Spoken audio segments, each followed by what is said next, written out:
नमस्कार मैत्रिणींनो, स्वागत आहे तुमचं पुष्पा होममेड रेसिपीमध्ये. चला तर आज आपण पारंपरिक पद्धतीमध्ये बनवूया काळा मसाला. रेसिपी पूर्ण बघा. एकदम छान आणि टेस्ट असा काळा मसाला झालेला आहे.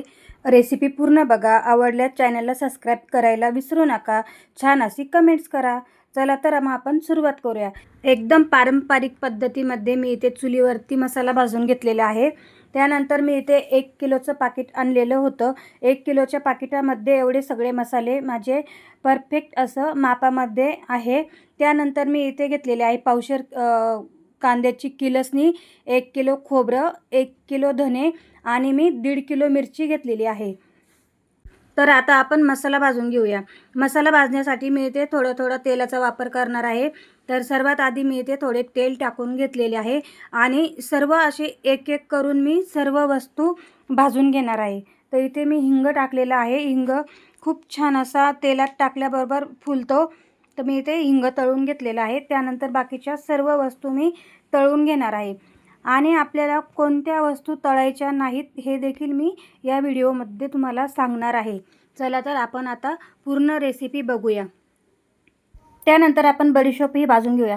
मसाला भाजताना एक काळजी घ्यायची की मसाला आपण भाजताना जास्त भाजायचा नाही. फक्त गरम करून थोडा कच्चापणा जाईपर्यंतच भाजायचा. तर इथे मी फक्त कच्चापणा घालवण्यासाठी मी इथे मसाला भाजून घेतलेला आहे. जास्त जर मसाला भाजला तर तो असा कडवट लागण्याची शक्यता असते. त्यामुळे मी इथे थोडाच मसाला भाजून घेतलेला आहे.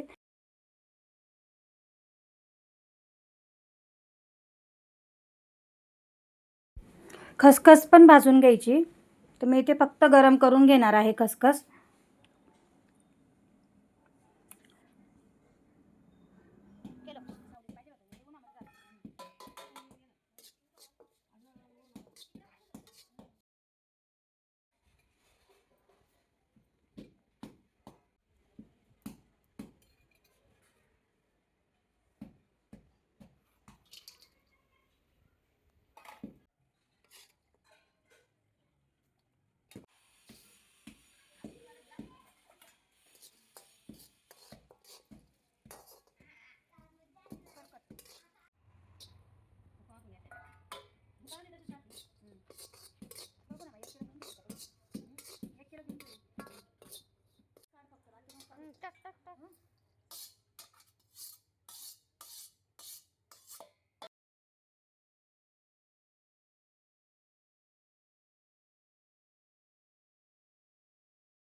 बाकीचा मसाला भाजून झालेला आहे. त्यानंतर इथे मी भाजणार आहे कांद्याची करप. कांद्याची करप मस्त लाल होईपर्यंत भाजून घ्यायची.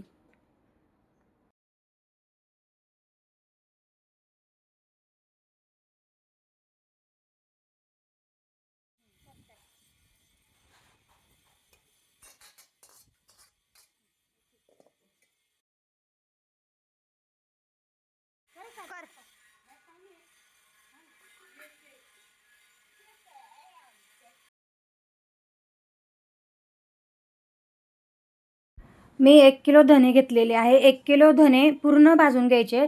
मस्त थोडे असे गोल्डन कलर येईपर्यंत धने भाजून घ्यायचे.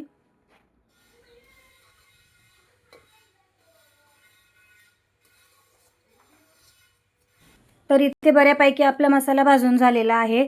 त्यानंतर मी याच्यामध्ये टाकणार आहे चक्रीफूल आणि जायफळ. ह्या 2 वस्तू मी याच्यामध्ये कच्च्याच टाकणार आहे. कारण चक्रीफूल आणि जायफळ याला वास जास्त असतो त्यामुळे. त्यानंतर मी इथे खोबरंही भाजून घेणार आहे. गोल्डन कलर येईपर्यंत भाजून घ्यायचं. खोबरं हे भाजून झाल्यानंतर वेगळंच ठेवायचं. कारण मोठ्या कांडपमध्ये खोबरं हे एकत्र दळले जात नाही मसाल्यामध्ये. त्यामुळे खोबरं वेगळंच ठेवायचं आणि ते नंतर वेगळंच दळून व्यवस्थित असं मसाल्यामध्ये मिक्स करून देतात. त्यासाठी खोबरं वेगळंच ठेवायचं भाजून. त्यानंतर आपण इथे भाजून घेणार आहोत मिरच्यांना फक्त गरम करून घ्यायचं थोडं तेल टाकून.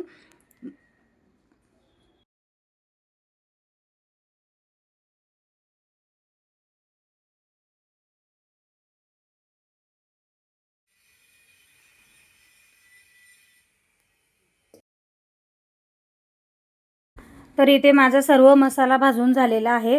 त्यानंतर मी हा सर्व मसाला कांडकमध्ये कुटून घेणार आहे.